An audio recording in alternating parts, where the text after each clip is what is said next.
just simply dismissed the case of a 28-year-old Yemeni who and said he could be held indefinitely because of his alleged connection with Al-Qaeda. So we see that the federal judges have acquiesced. Actually, in Nazi Germany, the judges stood up to the government a lot longer. In fact, Hitler had to set up a second court system to bypass German law. Well, here we don't even have to do that. The federal judges just fall in with it, and apparently even the Supreme Court. So it looks like the rights of Americans are simply gone, and yet we still have all this verbiage and vocabulary of democracy, freedom. And we know the Patriot Act is used thousands of times a year per state in non-terror-related cases. Right. I have a ABC News where they announce in Texas they take blood at checkpoints without warrants. And they just announce it and let you know, you are a slave. Sit down and take it. That's it. I'm afraid that's it. And the Americans just don't seem to catch on. They just don't seem to be able to see that their country is... Well, that's like CPS and the family courts taking people's children without due process. They just do what they want. That's right. I don't think there are any people anywhere that are less protected than the American people. The law no longer protects an American in his own country. And I think that we try to make a big deal out of human rights in China. Well, I actually think they get better treatment than we do. They certainly have a much smaller percentage of their people in prison. Well, I'm no fan of Iran. I mean, most government becomes corrupt. The founding fathers knew that. But they're not taking over my life. And it shows police bumping people with cars. I was in New York in 2004 and watched the police running over people with cars, horses, and mopeds. You know, they kill people at the Red Sox game. They kill people all the time. And Iran's killed a few people, and I think it's wrong. But they are CIA-funded shooting police. But how can our media schizophrenically say Iran bad, but America good when they do it? I guess it's just the hubris and stupidity of our population. They're like the people in 1984. You know, they're all Big Brother tells them something, and they just believe it.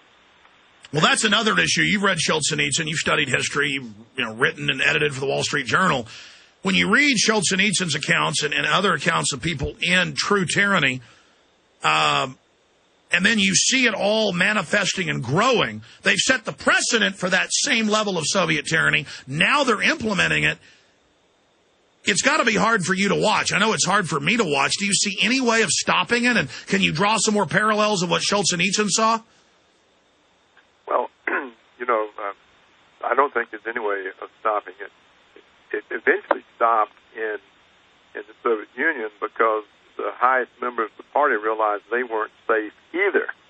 And so when Stalin died, or was put down perhaps, Khrushchev in 1956 gave that secret speech in which he denounced Stalin to the Communist Party, to the Central Committee, and he did that because no one felt safe, and they had to get rid of that kind of legacy rather than have it continue.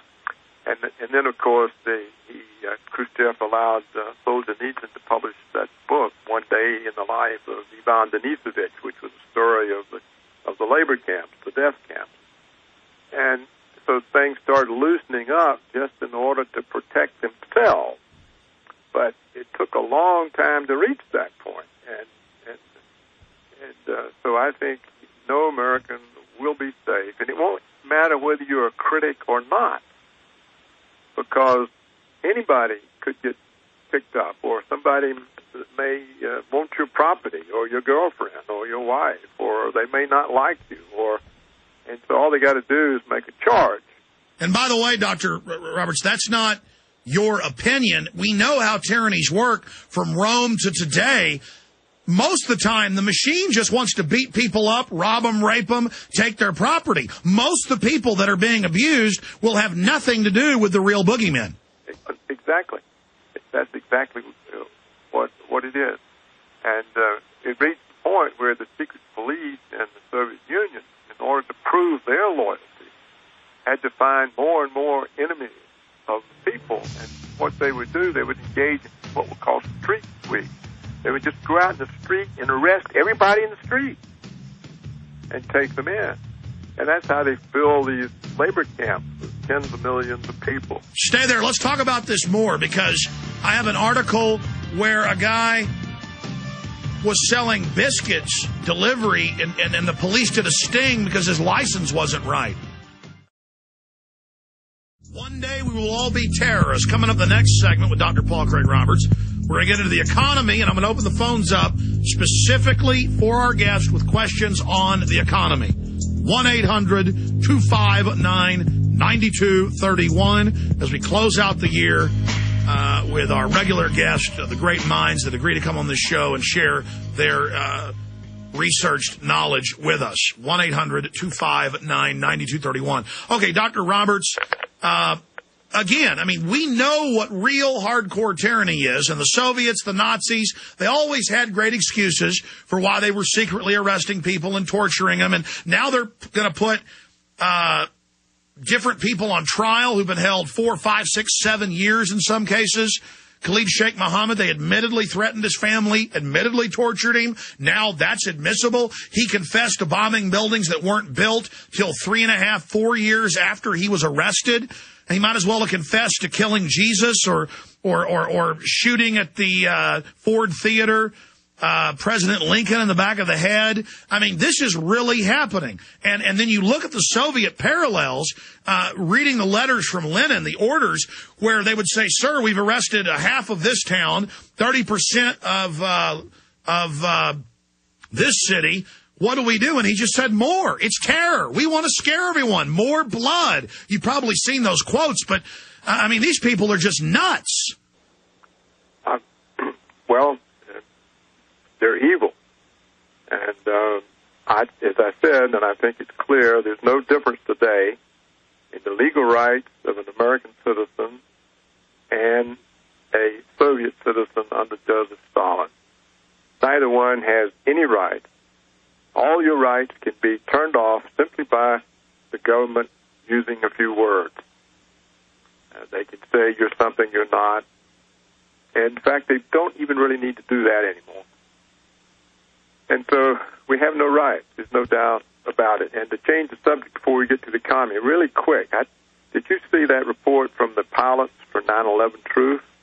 That Flight 77, they got the information from the Air Transportation Safety Administration, or whatever it's called, that the black box that watches the pilot's door every 4 seconds reports that it was never opened during the whole 90 minutes of the alleged hijack. And, you know, the official story is that the hijackers forced the pilots out to the back of the plane and all that. This is the one that allegedly ran into the Pentagon. And now Honey Hanjour, that says that the door was never opened. So how did they take over the plane? and the pilot of that plane was the guy a year before taking part in drills of flying a hijacked jet into the Pentagon. Then his daughter spoke up, and she got firebombed to death in New Jersey. And then the plane did maneuvers that were physically impossible for the airframe. Yes, I'm aware of that. We need to get the pilots for 9/11 Truth on about that issue. That's confirmed they got that. But I guess frauds don't matter, do they? You see, no one pays any attention. It's amazing. I mean, you would think that Congress would be saying, how could this be? And we got to have this investigated, or somebody, you think, would say, how could this be? But nothing happened. So it's more evidence that essentially the situation in the United States is out of control, and there are no rights, and they do what they want. They can say whatever they want, no matter how absurd, and people don't seem to be able to muster any interest to stop it. So, and the establishment is geared up, wanting a 1776 response, with Northcom wanting to have a war with the people. But I think more and more it's clear that we have to try to get the country back peacefully, but that we can't be drug off to FEMA camps. I mean, I guess I mean, George Washington said, better the entire continent be drenched in blood than we live as slaves. Well, I agree with that, but I don't know what the American people will do. They probably won't catch on until it's too late. You know, the Soviets didn't catch on until nothing could be done. So maybe the economy's collapse will save us. Who knows? Maybe the dollar's collapse might save us. If the crowd in Washington loses its economic capability because the dollar goes, then maybe that will be our salvation.